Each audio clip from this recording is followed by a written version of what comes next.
Había un hombre que llegó al cielo y se encontró con un ángel que era su guía, primera vez en el cielo, y cuando llegó y pasaron, ¿no?, por las puertas del cielo, vieron una gran mansión, una casa inmensa, huge mansion, enormous mansion, una gran mansión. Y dijo, ay, mira, este es el cielo, una casa gigantesca. Y el ángel le dijo, sí, pero te voy a enseñar muy bien todos los cuartos que hay aquí. Y van por un pasillo muy grande. Un poco recordando eso que dice Jesús hoy, ¿no? En la casa de mi Padre hay muchas habitaciones, muchos lugares que Él ha preparado. Y de repente ven una puerta que está ahí, y es una puerta gigantesca, pero muy calladita la gente adentro. Un canto así muy lindo, y dice el hombre, por favor, dígame qué hay en ese cuarto. Dice, mira, esa es la habitación de la Iglesia Católica Romana. Ahí simplemente están cantando en latín, canto gregoriano, por toda la eternidad.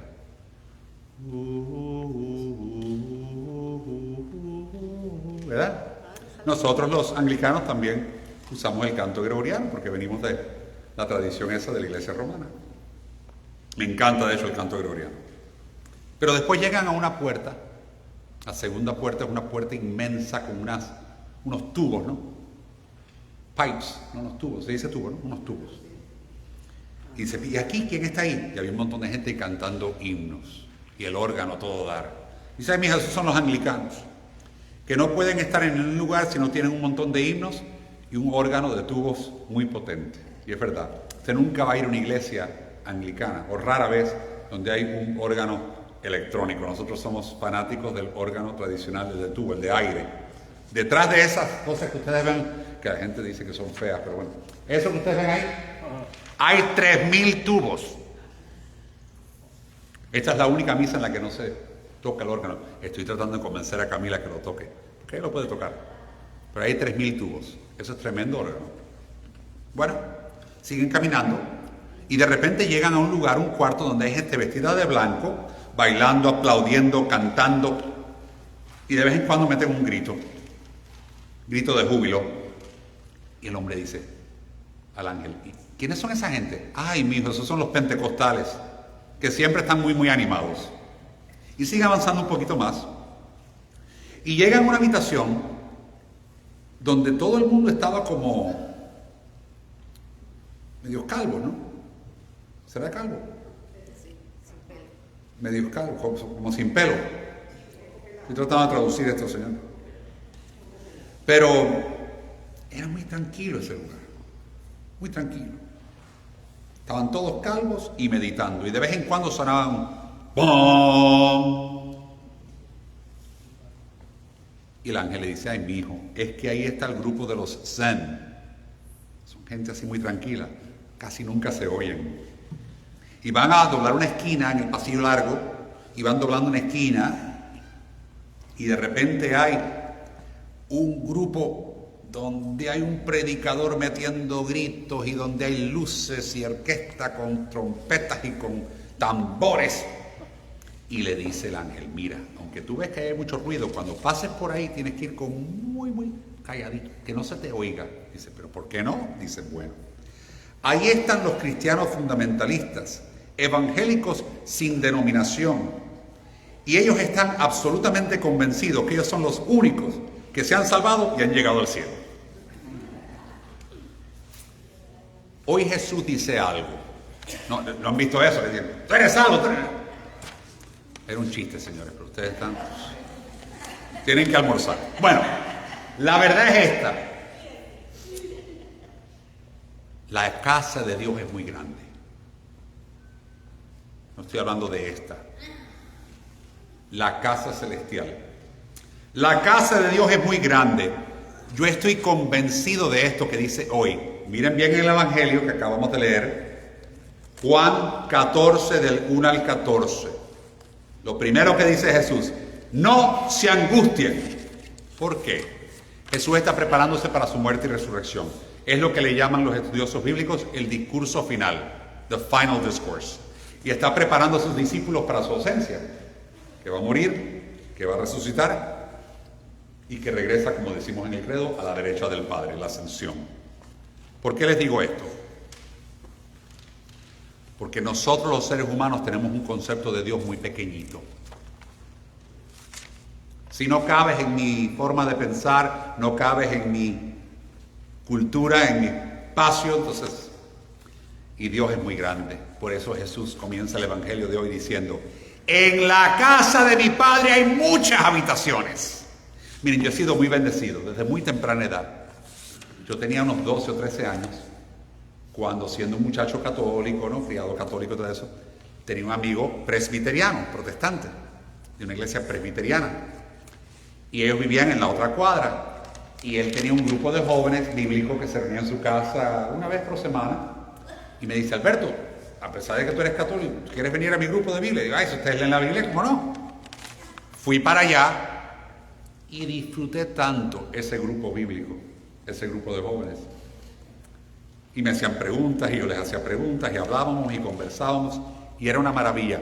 ¿Qué hubiera sabido yo a esa edad, los 12 o 13 años, que años después el pastor de la iglesia esa, y estoy hablando del reverendo Martín Mayorga, un gran hombre de Dios que ya está con Dios en el cielo, el reverendo Martín Mayorga se volvió uno de mis mentores, a pesar de que yo era cura católico romano, director de la radio católica y todo eso, él siempre me apoyó, me guió, tenía una cercanía, era hermano de Monseñor Agustín Román, el obispo auxiliar de Miami, cubano, uno de mis padres espirituales, y teníamos una cercanía todos. Miren, bautistas, presbiterianos, católicos, anglicanos, evangélicos, ortodoxos, todos éramos hermanos, todos nos uníamos para todos los eventos grandes de la comunidad cubana en Miami y nos conocíamos muy bien.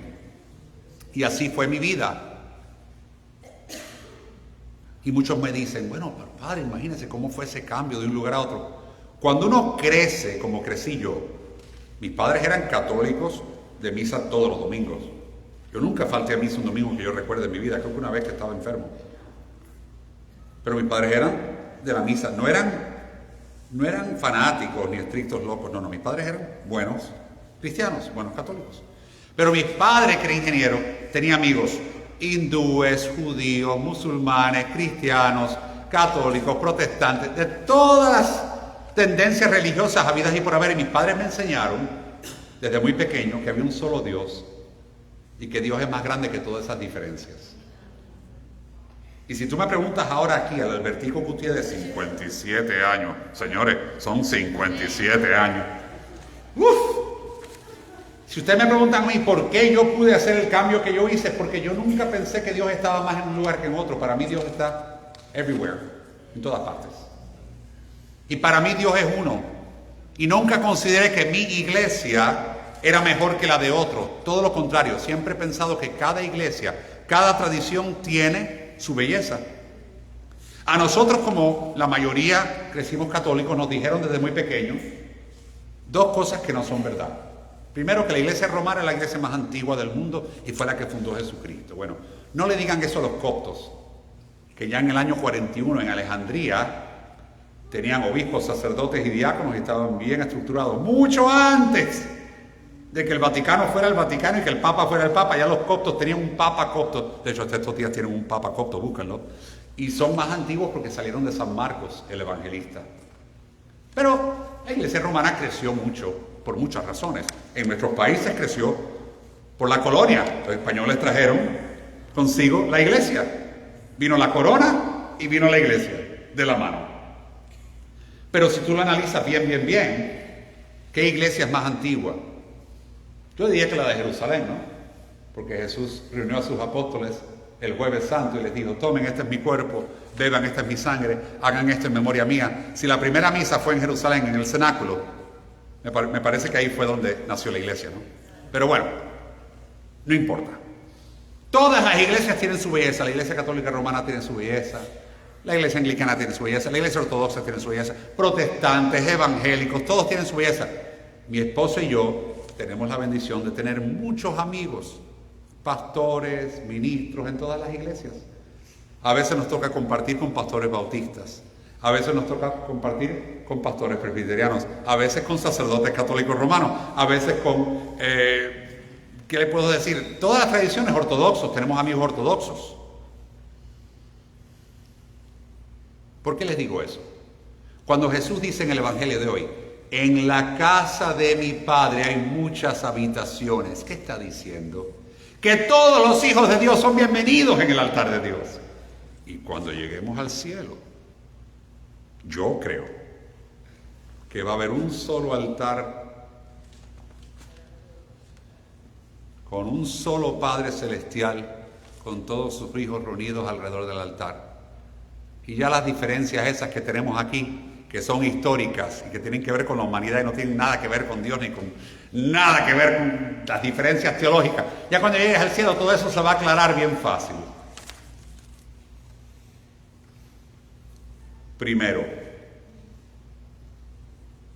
no se angustien, que en la casa de mi Padre hay muchas habitaciones. Dios es muy grande. Segundo, porque esto de Juan 14, si yo me pongo a predicar todo el Evangelio de hoy, estamos aquí hasta las 5 de la tarde. Dios es grande, en la casa de nuestro Padre hay muchas habitaciones. Pero la segunda parte de lo de hoy que me encanta es esto. ¿Cómo se identifica Jesús? Yo soy.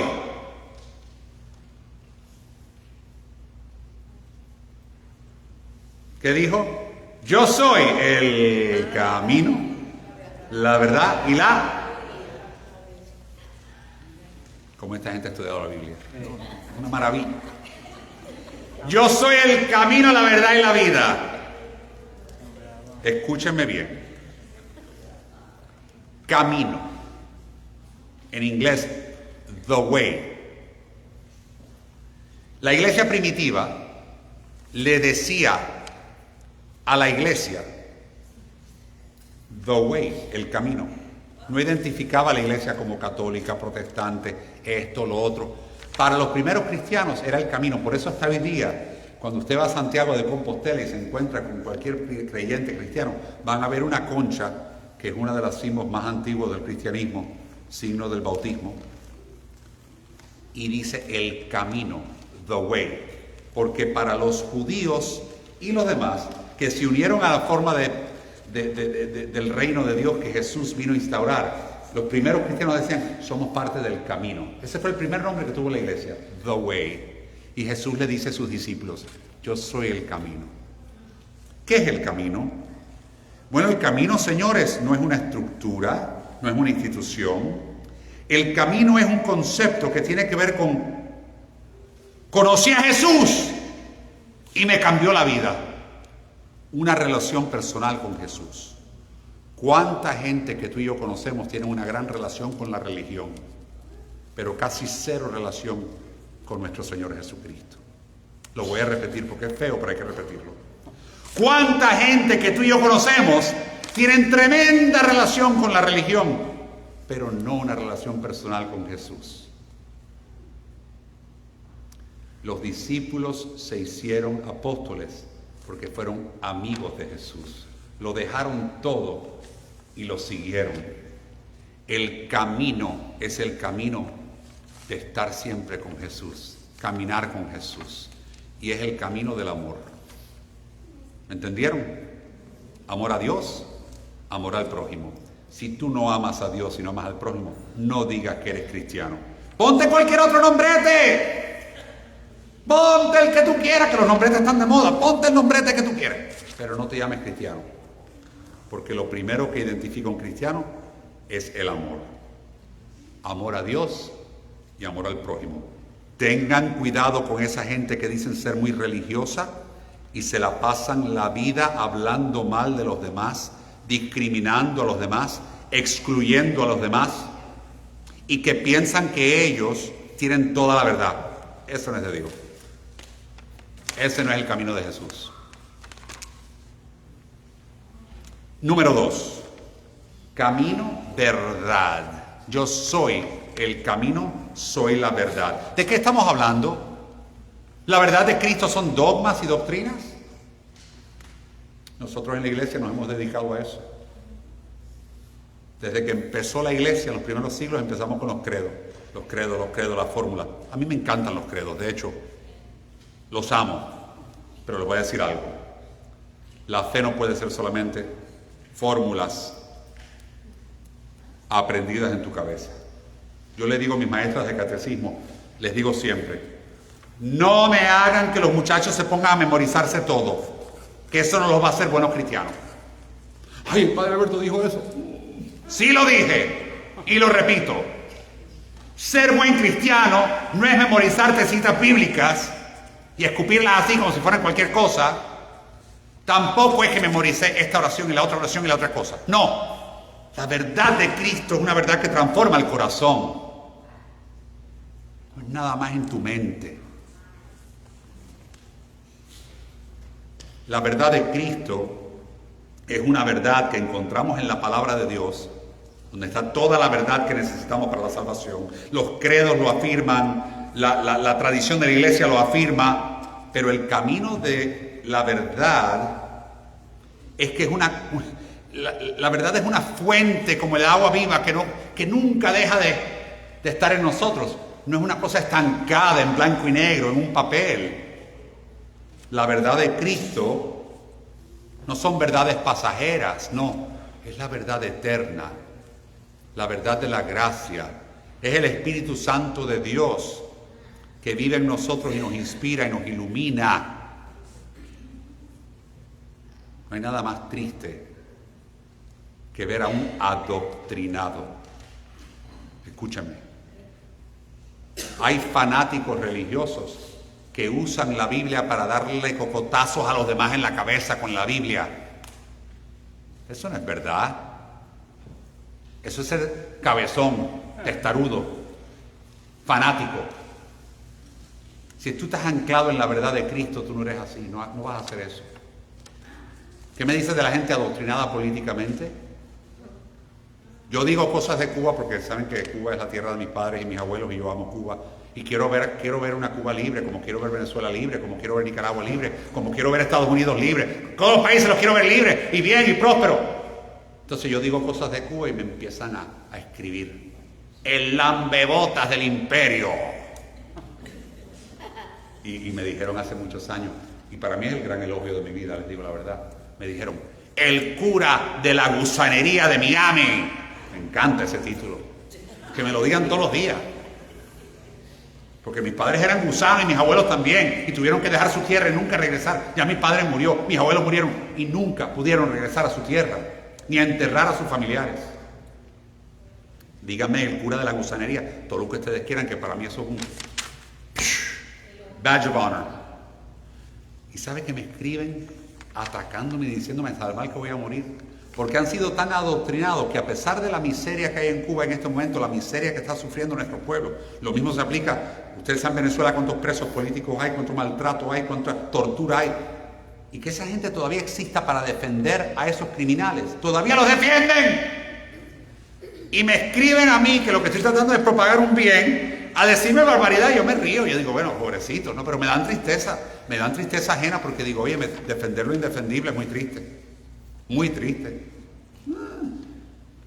Entonces, la verdad de Cristo, ¿cuál es? No es una lista de dogmas ni doctrinas, no, la verdad de Cristo es vivir conectados al mensaje de la palabra de Dios, que es su verdad revelada, en la bella tradición de la iglesia, de los credos y todo eso bello que nos han enseñado a lo largo de los siglos, pero vivirlo y aplicarlo al mundo de hoy. ¿Cuál es la verdad de Cristo en esta sociedad del siglo XXI? Porque tú no puedes ser un cristiano hoy día y no abrir los ojos a la realidad que nos rodea. Y la verdad es que Dios no discrimina a nadie, Dios ama a todo el mundo, el abrazo de Dios es tan grande y tan amplio. Tengan cuidado que ustedes en el nombre de la verdad estén discriminando y maltratando a la gente, porque son ustedes muy religiosos. Tengan cuidado con eso. Vida. Jesús es el camino, la verdad y la vida. Escuchen esto. No se refiere únicamente a la vida eterna. Es verdad, Jesús nos prometió la vida eterna, pero Jesús también nos dijo, yo he venido para que tengan vida y vida en abundancia. Jesús quiere que tu vida sea plena aquí en la tierra. Eso de pensar que no, solamente en el cielo, eso es mentira. Jesús quiere que tú tengas una vida plena en esta vida. A nosotros nos toca descubrir cuál es esa vida que nos quiere dar Dios, esa plenitud de vida que es abundante. Y no estoy hablando de tu existencia física, ¿no? Ni de los músculos, ni de tu billetera, ni el dinero. No, no estoy hablando de lo material, no. Estoy hablando de vida en abundancia. Y Dios nos da todo lo que necesitamos. Nos da su palabra, nos da sus sacramentos. La gracia de Dios, que es la vida de Dios en nosotros, la recibimos en los sacramentos. La recibimos en la sonrisa de un niño. La recibimos cuando le abrimos los ojos en la mañana y vemos el cielo precioso y el sol que brilla. Y estás viendo la grandeza de Dios. Ahí estás recibiendo vida. ¿Quién no se ha sentido con vida cuando tienes mucha sed y te tomas un buen vaso de agua, verdad? Te tomas un vaso de agua y te da vida. Tú dices, wow. ¿Por qué? Porque ahí hay oxígeno, hay tantas cosas buenas. Tomen agua. ¿Cuántos de ustedes viven deshidratados? Yo he tenido un montón de feligreses míos, señoras mayores, que terminan en la sala de emergencia. Y voy allá, les doy la unción y rezo con ellas. Y cuando empiezo a hablar con el médico, con la familia, me dicen, no, padre, es que estaba deshidratada. Por favor, déjense de cuento. Tomen agua. ¿Sí o no? Esta no toma agua, ¿verdad? Toma agua. Óyeme, eso te hace un bien a tus riñones. Te hace un bien a tus pulmones, a tu cerebro. El cerebro necesita oxígeno. Respira profundo y toma agua. Eso es vida. Jesús dice, yo soy el camino, la verdad y la vida. Y el resumen es esto, señores. Escúchenme bien. ¿Cuál es el camino de Jesús? El camino del amor. ¿Cuál es la verdad de Jesús? La verdad en el amor. ¿Cuál es esa vida de Jesús? La vida en el amor. Si no amas a Dios y no amas al prójimo, no te llames cristiano. Llámate cualquier otra cosa. Porque Jesús, que es el camino, la verdad y la vida, nos está llamando a mucho más. Eso que estamos viendo en el mundo hoy día, eso no es cristianismo. Eso es otra cosa. Ser cristiano es mucho más exigente que eso. Jesucristo resucitó y nos dio la plenitud de la vida. Y ese es el misterio de la Pascua. Jesucristo nos dio la plenitud de la vida para que tú y yo vivamos la plenitud del amor. Camino, verdad y vida. En el nombre del Padre, del Hijo y del Espíritu Santo. Amén.